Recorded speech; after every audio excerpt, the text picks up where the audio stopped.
So this video, it is not coming from a place of hate, but I think that this is just something that we can think about, and that I hope you folks can think about after watching this video. So lately, I have been watching, rapid fire book tag videos. Okay, I mean, I've been watching some others every now and then because it's also a tag that I was already tagged, and I also already have a video about it, which I'll be linking down below. Now, looking back at my tag, I realized that I overlooked a question while filming it. Okay, so in my video that my answer would not appear. Okay, but I'm going to tell you what would be my answer to that question that was omitted in my rapid fire book tag. Okay, and the question that like caught my attention, which kind of like inspired me to create this video, is, do you judge a book by its cover? Okay, I admit, at least I would say I have subconsciously done it, or subconsciously do it.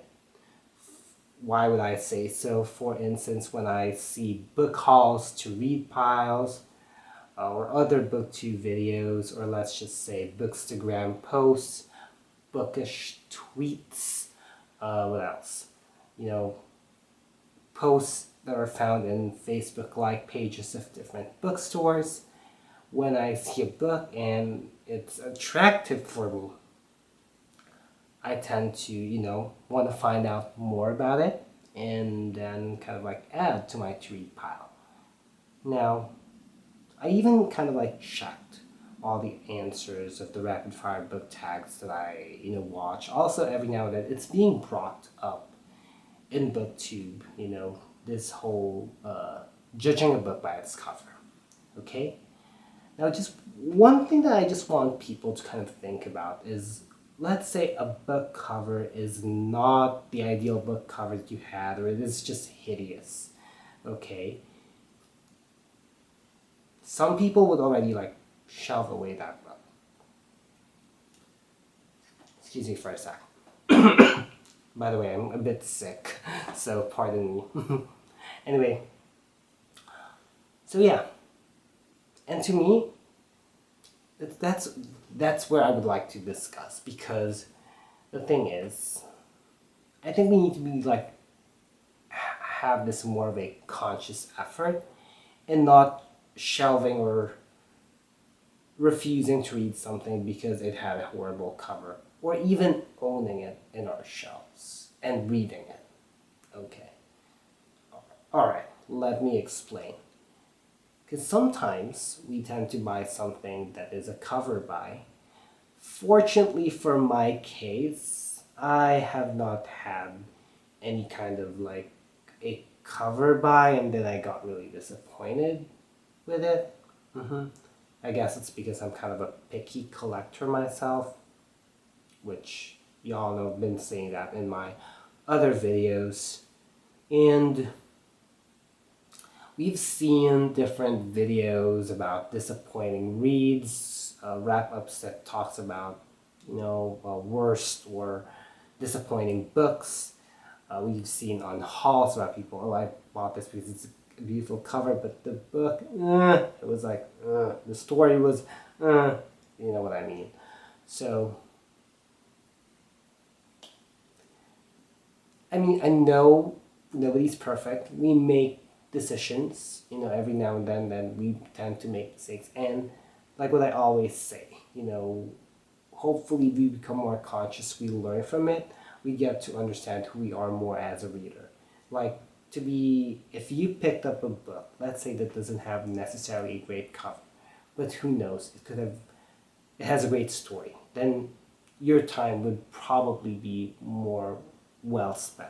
Okay, imagine if you read a book because of the cover by, or even like any book that you didn't, that you just thought like it was an impulse buy, and you happen to not enjoy it, you read it and then you didn't enjoy it, and even if let's say you DNF'd it, like you read 100 pages, or even less than 100 pages, like 50, or even less than that probably.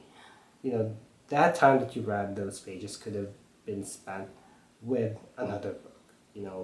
Sometimes it's your gut feel that really, tells you whether to read a book or not. Excuse me about that. And that's the thing, like, if you probably took a book because it's your gut feel, it doesn't really have the most ideal cover. Who knows? Maybe it could have had a great story. Then it could be one of your greatest books. Okay, all right, and I'll be honest. Okay, if you bought a book because of its cover, and it's fine, all right. And let's say you buy books with great covers because, of course, that's part of your collection. You're into book collection and you'd like to have great aesthetics on your shelf. That is fine, okay? The reason why I'm just making this video is to have more of an open mind, to look more past than the covers. Like, I'll give you an example of a book that doesn't have a cover. Hold on a minute.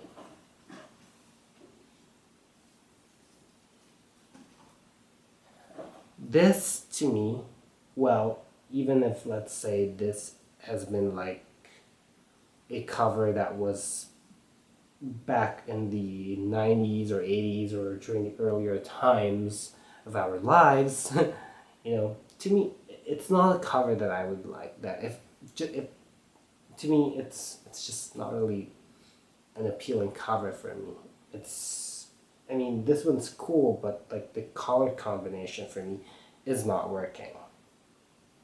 But I read it and I ended up enjoying it. Like, it's one of the most heartbreaking books, heartbreaking in the way that I think it's meant for you to do it, because Danielle Steele also talks about like family love and like hardships and all. It's one of my favorites, actually. And here's like a tip, I guess. Probably you can create like your own desk jacket of the cover that you imagine it to be, and then when you read a book, you can just like hold it with your temporary desk jacket. If you'd like to completely change the cover with that desk jacket, you just stick to it. You just like stick it to the book, or probably you can just like leave it as like in a sort of, like I said, temporarily, so that, let's say, for book signings there's a need for the real cover to be shown, or for the price tag, then like a proof of purchase or something, then that would be really great.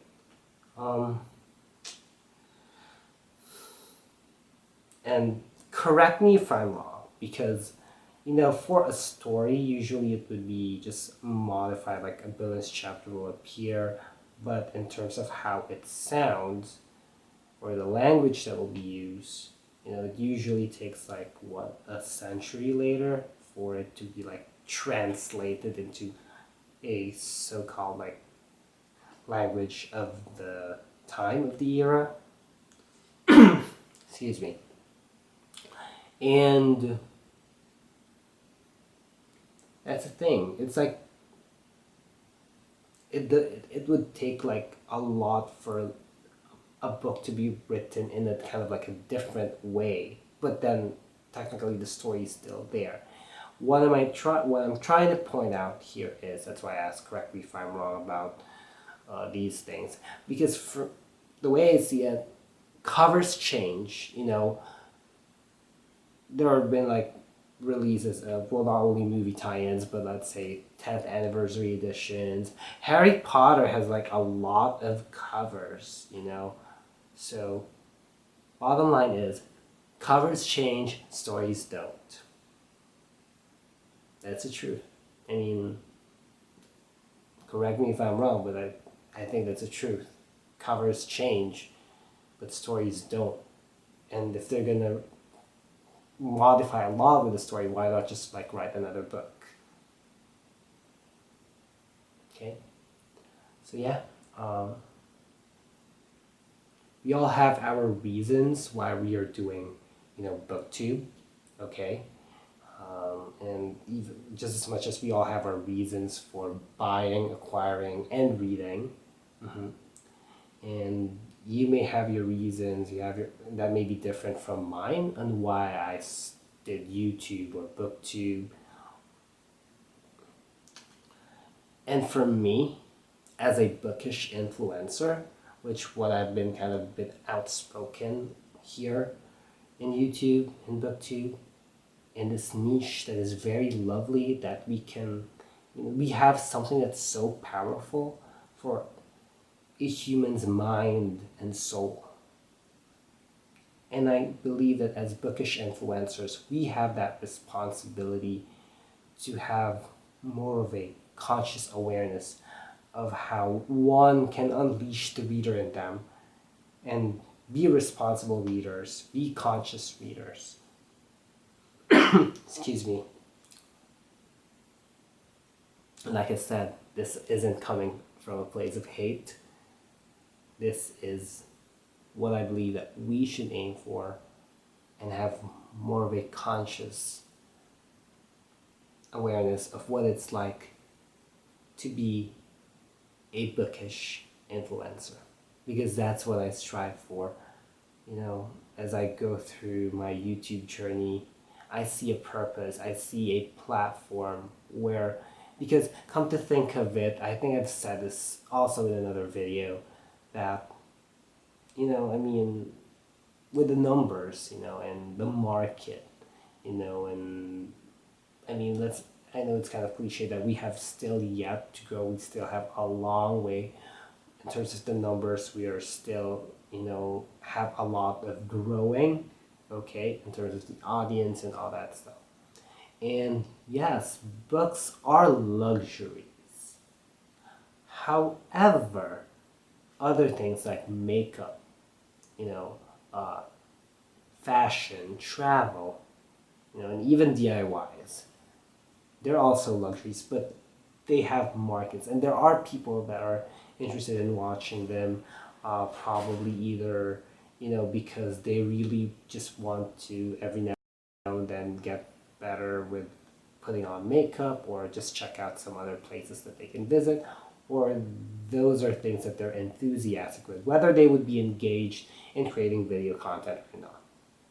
My point is that these niches, these categories, these communities, they were able to have, and even if there's like a huge market already, they still were able to maintain and even grow that market of people getting into makeup, traveling, or even just simply watching these videos.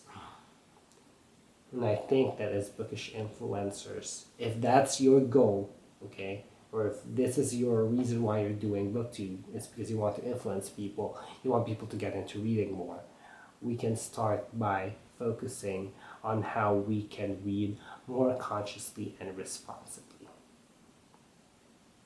Again, this isn't coming from a place of hate. This is just to give you, hopefully, some more consciousness about reading. So yeah, feel free to share your thoughts down below,